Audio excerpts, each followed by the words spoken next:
What were you talking about? Full Metal Gear. Yeah, Phantom Pain 5, right? No, Metal Gear. He said Metal Gear. Yeah, well, Phantom Pain. before that, I was gonna. I don't know. It's gone. Don't worry about it. It's all right.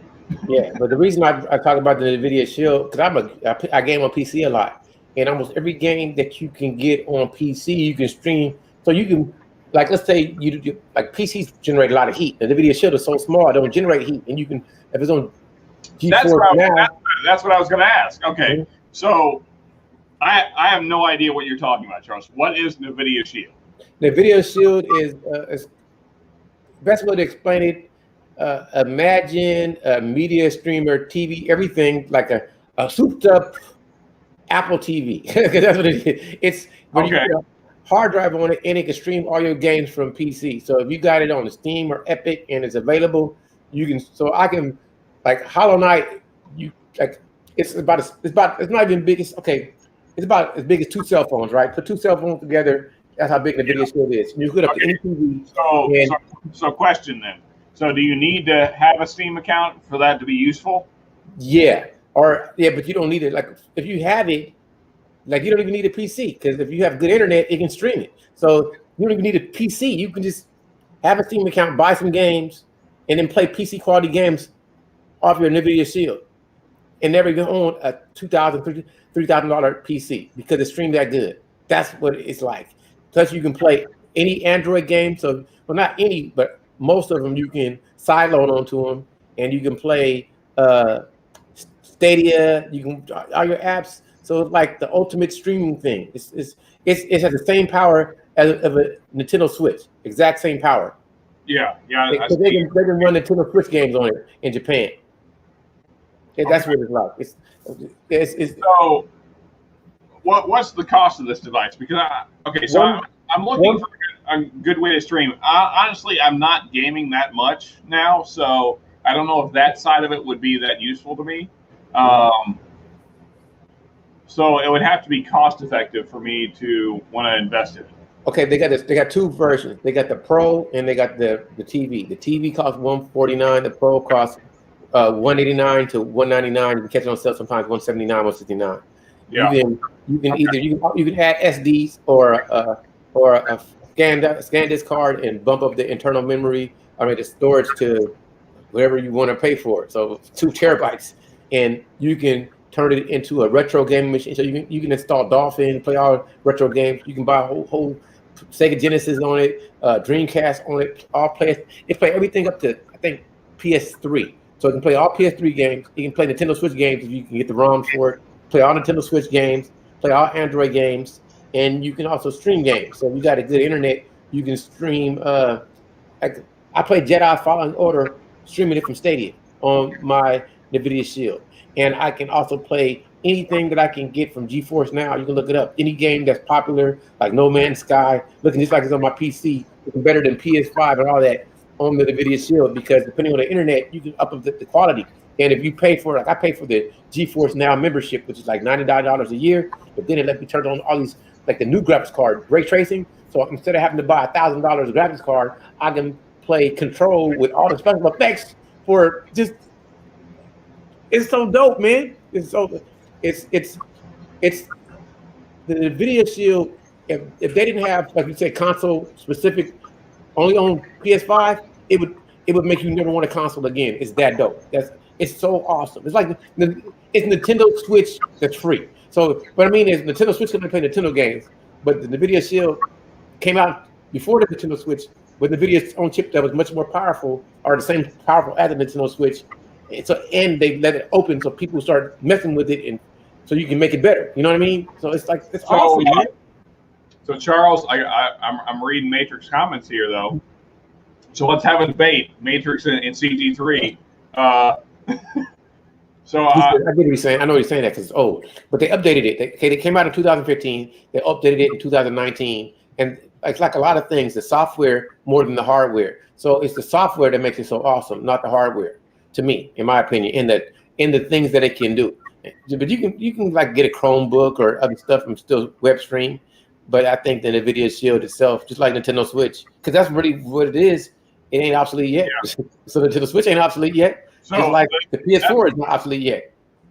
So that's what I was curious about. So Matrix, you say it's obsolete.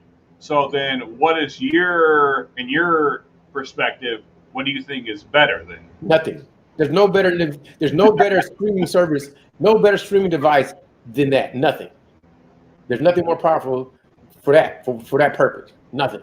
Not the Apple TV, not the Chromecast, not the Roku, nothing. It can do what it can do. Unless you can get your own PC, but it'll cost you way more to get a PC. So why would you do it? And you can stream. Yeah, that's just my belief. Look it up. Why don't you Google it? Why don't you go look it up? And it's 4K. So let's say you got a 4K TV, but you don't have 4K Blu-rays. It upscales everything to 4K. Like, a lot of stuff was trying to do it, but they did it first. So Charles, I've had this idea for a while, but I haven't really thrown it out to you yet. So I think it would be interesting to do, I don't want to say reaction videos because those are overdone, but I would say more like conversations about videos. And I'm not talking about music videos because those, everybody's doing those. I'm talking about more interesting topics. I think it would be interesting to do conversations over hot topics, I guess. I'm with that.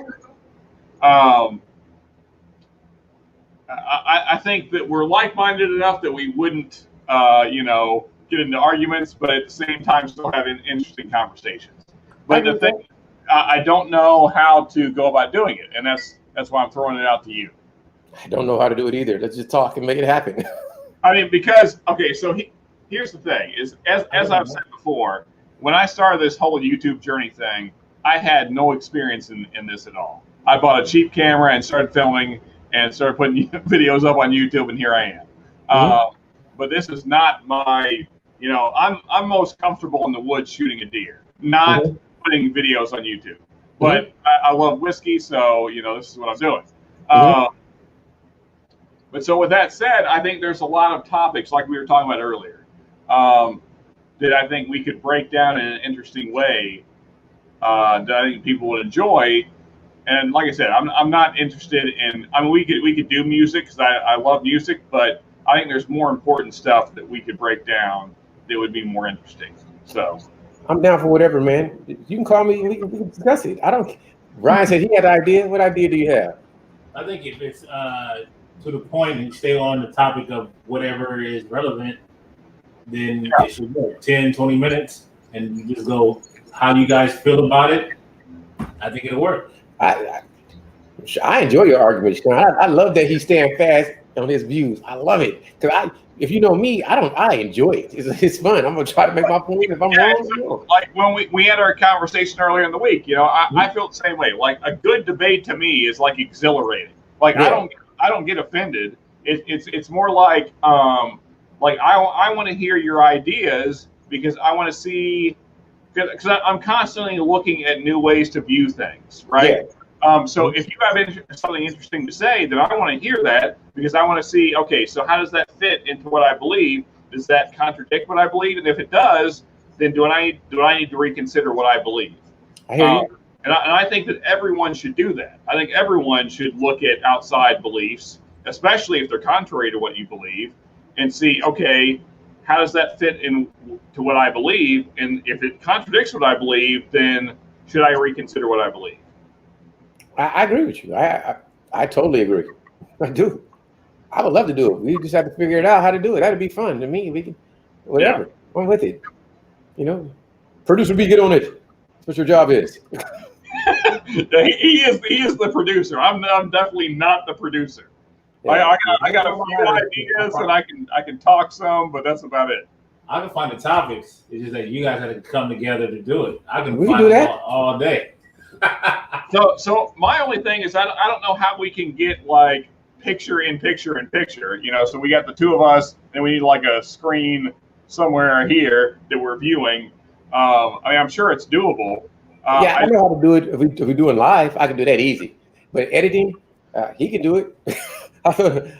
If we do a pre-record and then let him do it, he can edit it. That's it. That's your job. Edit. Edit, damn it. Honestly, I don't if we started a separate channel together on this idea that we're talking about, I don't mind doing the editing. Okay, that's great.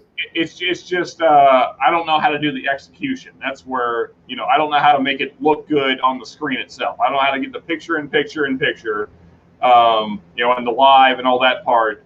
Once it comes down to editing, I have editing software. I mean, I'm doing that all the time. Okay.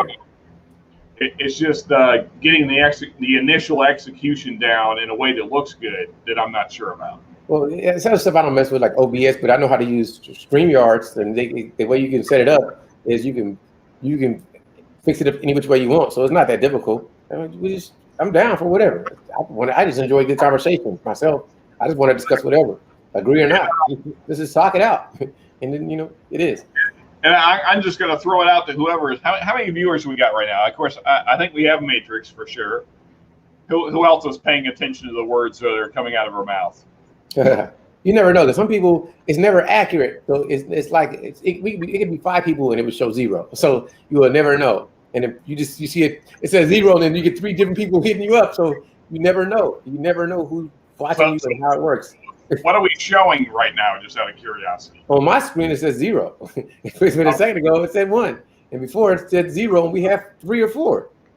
I got you. Okay, so, Matrix is probably there. So I'm just going to throw it at Matrix. He's been a loyal consumer of our product. So does that sound interesting to Matrix? Somebody will let us know.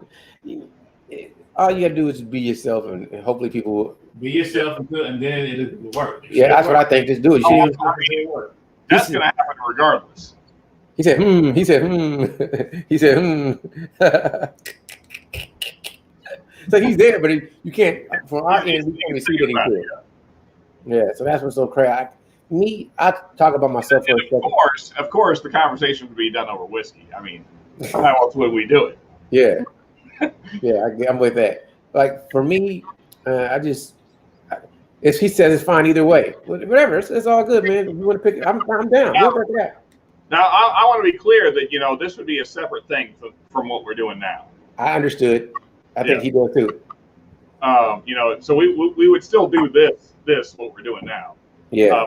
More of a whiskey focused live, but I think that would be because a lot of the time our lives kind of go off on that tangent discussing more kind of relevant topics to the day, things that are going on, and so I think it'd probably be more useful to break that up into maybe something separate. Yeah, we could do it. Yeah, it's cool. Anyway, he said it's fine either way. We'll get there someday. So Charles, before not that we're ending, but before we do end, I gotta put this out there. So are you a stand-up comic guy? No. No? No. Not much for stand-up comedy. Okay. I love stand-up comedy. I thought you asked me, do I do stand-up comedy? Oh, no, I love stand-up comedy. I love stand-up comedy. I think I want to do it. I think I want to go on stage, and I do want to do it. But if you were asking, am I a stand-up comedy guy? I was saying no because I haven't did it yet. Yeah, I should have worded that different. Mm-hmm. Yeah, that's what I meant. Do you enjoy stand-up comedy? All right. Yeah, I totally enjoy it a lot. I'm exactly. Matrix knows exactly where I'm going with this. Right there. R.I.P. Norm Macdonald. Yeah. What happened? Norm Macdonald passed. I did not know that. And so the funny thing, not the funny thing, but the crazy thing about that is I recently watched Dirty Work because that's a film that I liked. Yeah. And then 2 days later, he passes away. I did not even know. Like I saw, it popped up on my screen, and I just watched one of his things. I'm like, why? And I didn't even investigate because I just saw it and I started laughing. He said I heard his joke, and he said what was it about the moth? It's like yeah, I'm a moth. Man, yeah, and that was funny. And funny. I mean, some of my favorite stuff by him is stuff that we probably couldn't. We shouldn't. I guess I should say do in our live. I mean, like some of his like gay jokes and some of his Nazi jokes. Like I could see how people could get offended by those, but I mean, like they're just so funny to me. Like the Hitler dog Hitler's daughter. And then like another one was this was years ago when he was talking about gay pride. He's talking about he was he's in LA and he's at a gay pride parade and he's kind of walking along just viewing people and he sees this older couple and they're holding up signs saying how they're so proud of their gay son. He's like, that just seems like a weird thing to be proud of. Like, so can you imagine you're just like around the table and like somebody's like, oh yeah, my son just graduated from Harvard, and then somebody's like, oh yeah, well my son he's a doctor, and then these folks are like, oh yeah, well our son's gay. So how about that? Yeah, he really loves cock. He loves it in his mouth. He loves it in his butt. He just really loves cock. He just really loves it. Like, it's such a weird thing. Such a weird thing to be proud of. So, yay! It's cool. Like, it's just like, like some parents will like show up. Yeah, this is my son's degree from Harvard. And then somebody else will be like, well, this is a picture of my son sucking cock. So, like, that's like one of my favorite Norm jokes ever. Like, that's just. Yeah. Yeah, did you like the movie? It wasn't. I think it was PG-13. It didn't go like full out craziness, but it was like dirty work. Yeah. Oh, yeah. Yeah, I own it. So 1 second. I own it. It should have been rated R, but they played it, Yeah. So how many days ago was it when he passed away? Can't remember, but I watched Dirty Work. I said how many days ago? Like not that long ago. More than a week. Man, I'm talking about. I mean, look, I man, it's sad, bro. I mean, just in general, I didn't think anything of it. I watched him like the other day. It just popped up on YouTube. I watched it and I laughed. I'm like, okay, and I just kept on going. I think it was from cancer. Man, that's yeah. I did not even know he had passed away, man. Yeah. September 14th, 3 days ago. About 3 days ago now. Yeah. Yeah, man. Like when I think about like my stand-up comic top 5, like he's in that group. So like for me, it's like Chappelle, probably Bill Burr. Like I know it's not popular now, but Louis C.K.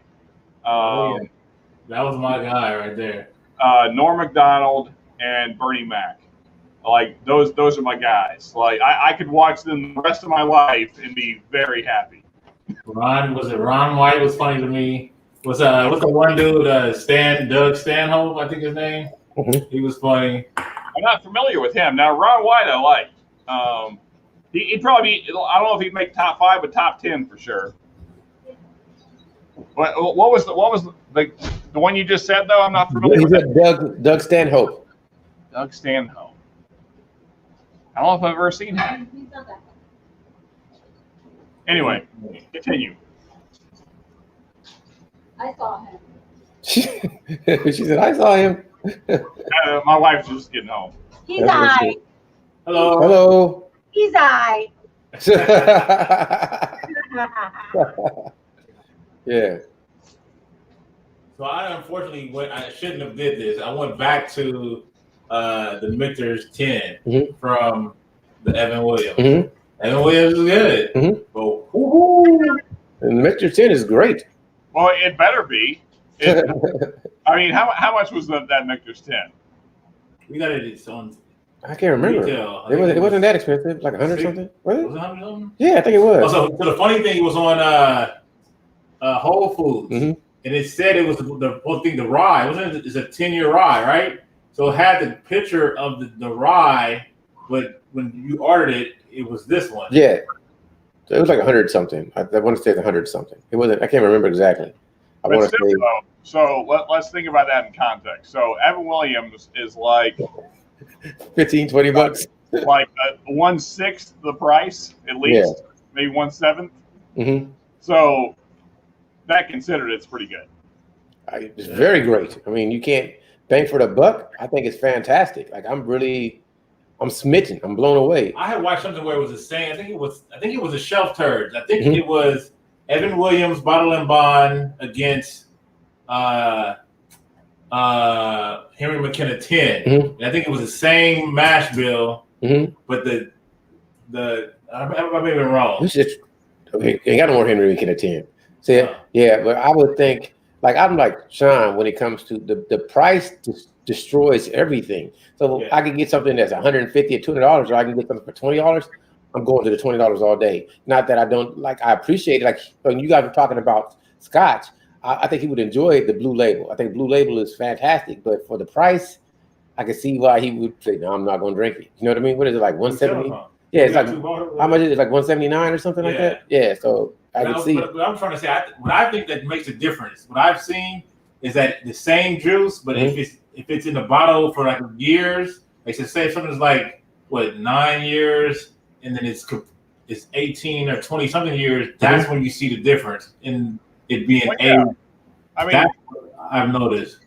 So, I mean, I agree with you, Brian. It's just like, okay, so it's the same dilemma that I said earlier. So, although I appreciate Scotch for what it is, when I think about like in context, like, okay, so the McKenna 18 was what you were saying is like around 200, right? Am I right?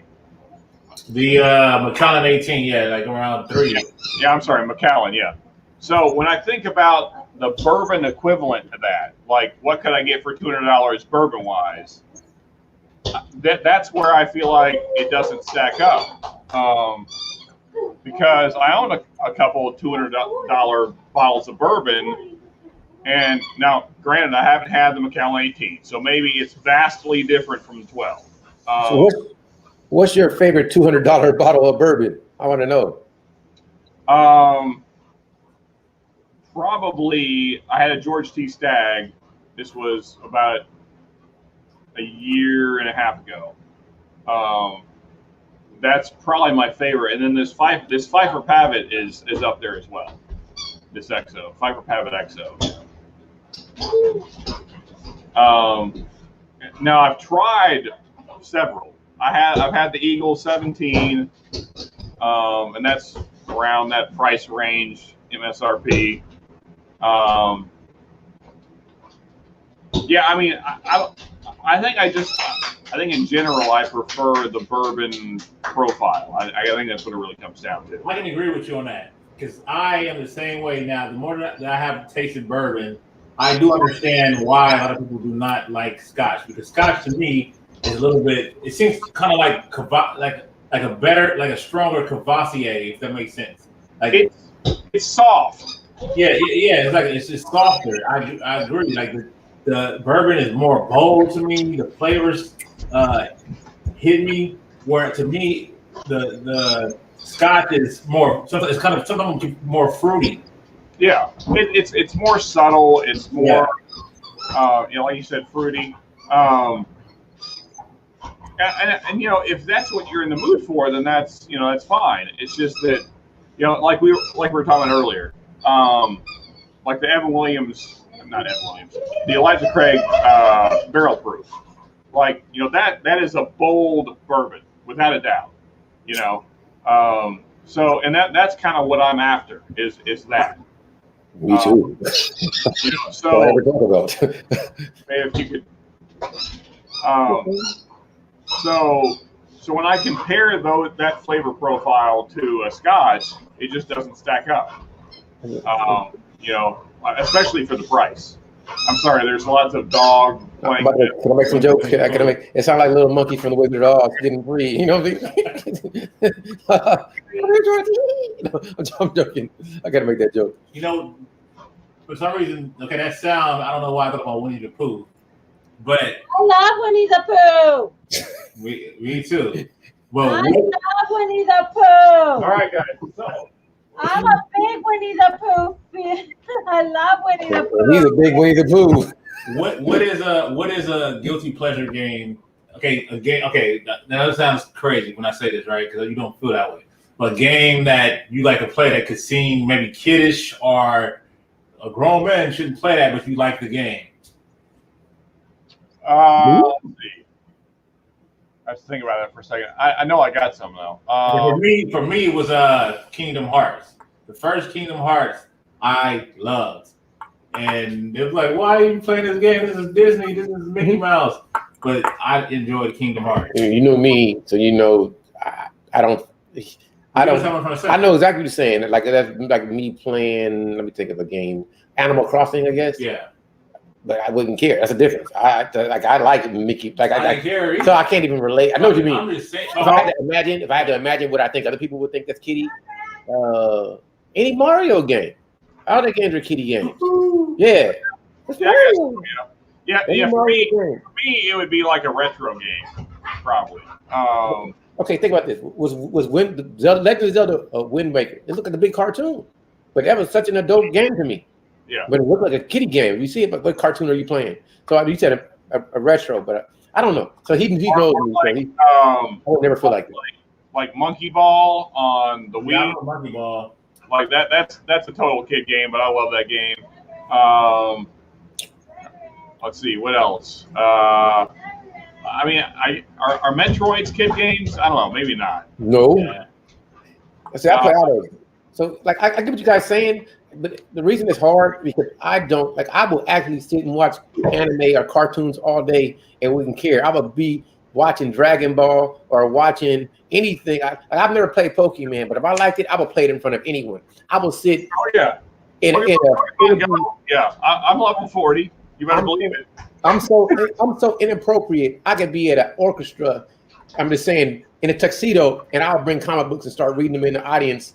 Like there's no what men do. I'm like, well, I like comic books. So he's saying it because he understands that I don't have that social stigma of not doing what is like.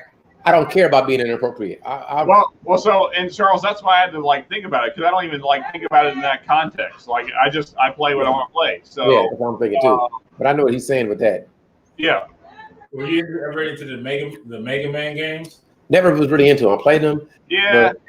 But I never was really into them. Like I was the games I was into Metroid like tough, just like I was into Zelda tough.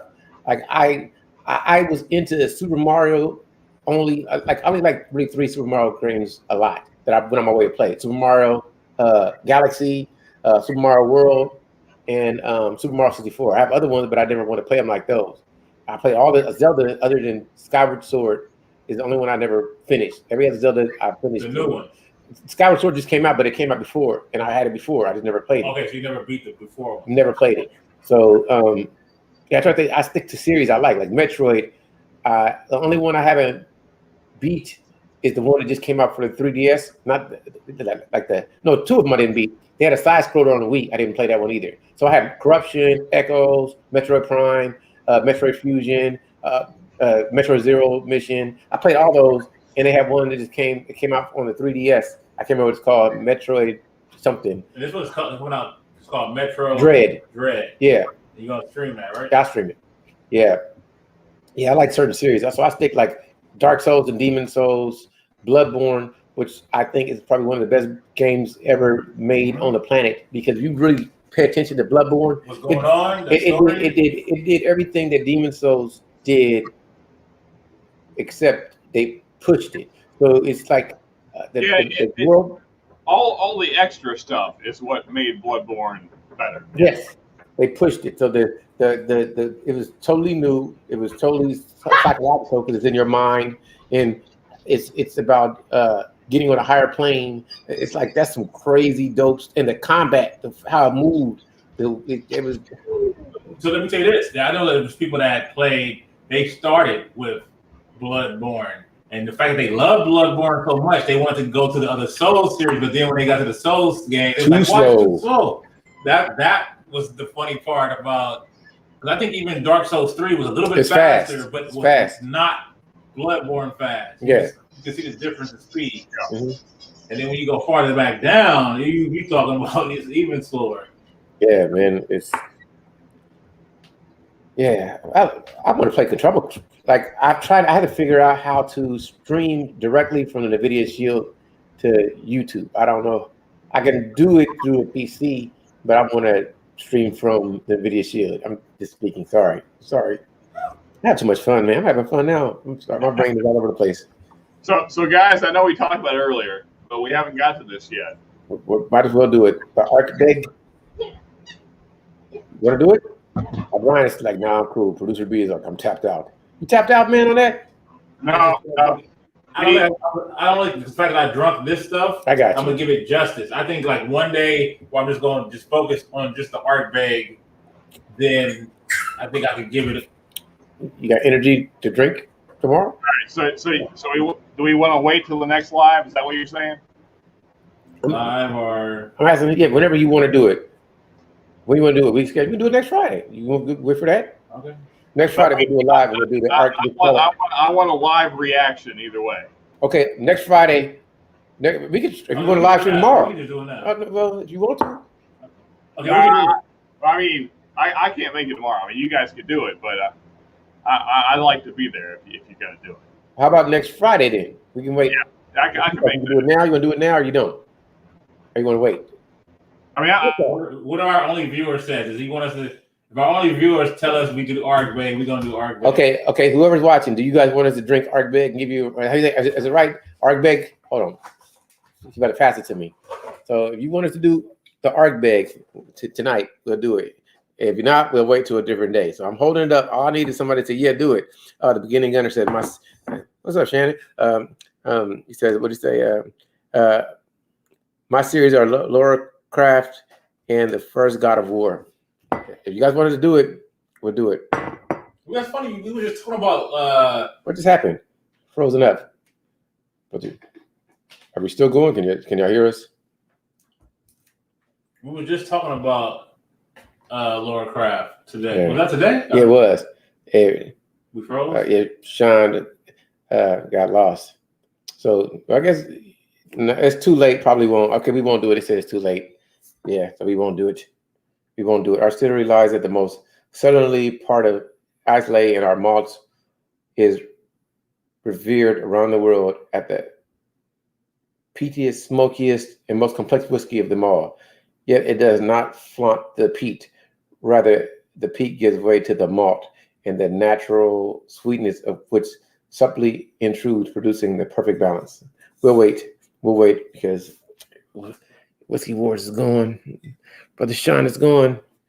Well, people, since my brother is gone, I'll wait for 5 more minutes and converse with Producer B on anything you want to talk about. What's up, Brian? Anything you want to talk about? Well, it's funny that we was talking about Laura Croft and the movies. We were talking about the movies. Mm-hmm. I like the old Laura Croft with Angelina Jolie, mm-hmm. and the new Laura Croft. I never watched it. Well, I didn't finish. I haven't watched either of them either, so I don't know. I think the Angelina Jolie ones were more fun, and I like mm-hmm. the way she looked. Mm-hmm. That's why I'm able to get through it. Mm-hmm. But the new one seemed to be more serious, and I just didn't care for it. Yeah, I have a couple Laura Croft games that I just haven't wanted to play it. I played it a little bit on Stadia. I know I got it on PC. I know I probably got it on PS4 somewhere. I haven't played a lot of games, man. Yeah, when I just want to do nothing, I play No Man's Sky or Grand Theft Auto San Andreas, which is also one of the greatest. Yeah. Yeah, see, for me, it's hard to go back to Grand Theft Auto 5 to San Andreas. I'm gonna try to stream. I gotta figure out how to work Twitch. I don't know how to work Twitch like I do YouTube. Like, because with the NVIDIA Shield, I can stream straight to Twitch. I can do it, but I just don't know how to record on Twitch. I don't know if anybody else knows. I'm gonna look it up though. Anyway, anybody else got anything you want to talk about? Want to drink some more? You done? People, we appreciate you guys coming through. Brother Sean, much appreciated. To anybody who's watching, much appreciated. I ain't got too much more to say. If anybody wants to say something, it's cool. But if not, I'm going to end this. And I'll catch you guys all later. Have a great one. Yeah. That's his sound effect for, not joking. All right. Have a great one, people.